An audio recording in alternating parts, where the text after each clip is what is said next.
ನಮಸ್ಕಾರ ಸ್ನೇಹಿತರೆ. ಇಂದು ನಾವು ಬಹಳ ಜನರಿಗೆ ಇರುವ ಒಂದು ಕುತೂಹಲದ ಪ್ರಶ್ನೆಗೆ ಉತ್ತರ ತಿಳಿದುಕೊಳ್ಳೋಣ. ದೇವರ ವಾಹನ ಅಂದರೆ ನಂದಿ, ಗರುಡ, ಸಿಂಹ, ಮೂಷಿಕ ಹೀಗೆ ಹಲವಾರು ವಾಹನಗಳನ್ನು ನಾವು ನೋಡಿದ್ದೇವೆ.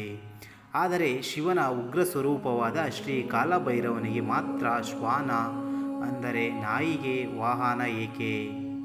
ಇದರ ಹಿಂದೆ ಇರುವ ಶಾಸ್ತ್ರ, ಪುರಾಣ ಮತ್ತು ಸಾಂಪ್ರದಾಯಿಕ ಏನು ಹೇಳುತ್ತದೆ ಎಂಬುದನ್ನು ಸರಳವಾಗಿ ತಿಳಿದುಕೊಳ್ಳೋಣ. ಸ್ನೇಹಿತರೆ, ಕಾಲಭೈರವ ಎಂದರೆ ಸಾಕ್ಷಾತ್ ಪರಶಿವನ ಉಗ್ರ ಸ್ವರೂಪ.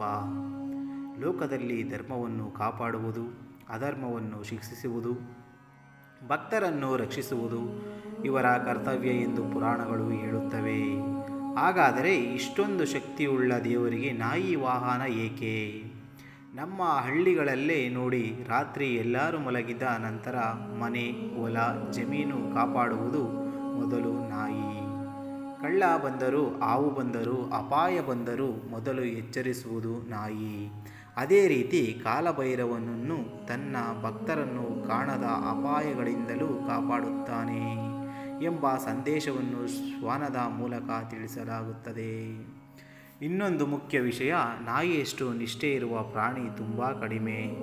ಒಂದು ಹೊತ್ತು ಊಟ ಕೊಟ್ಟವನನ್ನು ಅದು ಜೀವನ ಪೂರ್ತಿ ಮರೆಯುವುದಿಲ್ಲ.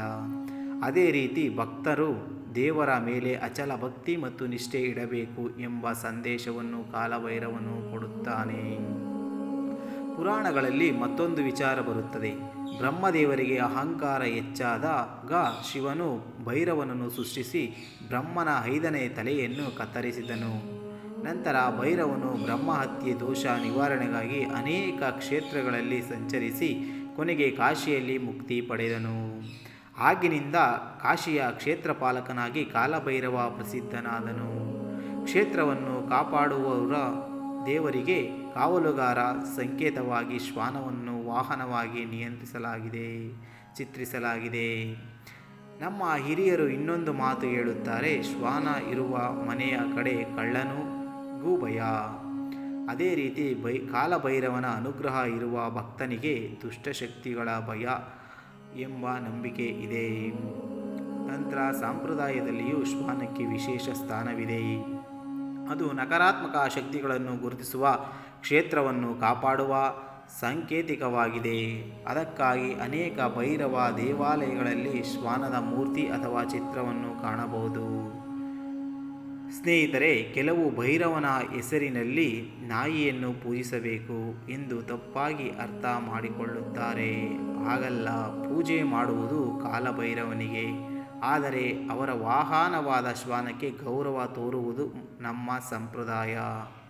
ಅದಕ್ಕಾಗಿಯೇ ಅನೇಕ ಭಕ್ತರು ಭೈರವಾಷ್ಟಮಿ, ಭಾನುವಾರ ಅಥವಾ ಮಂಗಳವಾರ ನಾಯಿಗೆ ರೊಟ್ಟಿ, ಅನ್ನ ಅಥವಾ ಆಹಾರ ನೀಡುತ್ತಾರೆ. ಇದು ದಯೆ, ಜೀವಕಾರುಣ್ಯ ಮತ್ತು ಭೈರವನ ಮೇಲಿನ ಭಕ್ತಿಯ ಸಂಕೇತವಾಗಿದೆ. ಈ ಕಥೆಯ ಮೂಲಕ ಕಾಲಭೈರವನು ನಮಗೆ 5 ಪಾಠಗಳನ್ನು ಕಲಿಸುತ್ತಾನೆ. ಮೊದಲನೆಯದು, ನಿಷ್ಠೆಯಿಂದ ಬದುಕಬೇಕು. ಎರಡನೆಯದು, ಯಾವಾಗಲೂ ಎಚ್ಚರಿಕೆಯಿಂದ ಇರಬೇಕು. ಮೂರನೆಯದು, ಅಹಂಕಾರ ಬಿಡಬೇಕು. ನಾಲ್ಕನೆಯದು, ಎಲ್ಲ ಜೀವಿಗಳನ್ನು ಪ್ರೀತಿಸಬೇಕು. ಐದನೆಯದು, ಧರ್ಮದ ಮಾರ್ಗದಲ್ಲಿ ನಡೆಯಬೇಕು. ಹೀಗಾಗಿ ಕಾಲಭೈರವನ ವಾಹನವಾದ ಶ್ವಾನವು ಸಾಮಾನ್ಯ ಪ್ರಾಣಿಯಲ್ಲ. ಅದು ನಿಷ್ಠೆ, ಕಾವಲು, ಧೈರ್ಯ, ಭಕ್ತಿ ಮತ್ತು ಧರ್ಮದ ಪ್ರತೀಕವಾಗಿದೆ. ಕೊನೆಯಲ್ಲಿ ಒಂದು ಮಾತು, ಕಾಲಭೈರವನನ್ನು ಭಕ್ತಿಯಿಂದ ಆರಾಧಿಸಿ.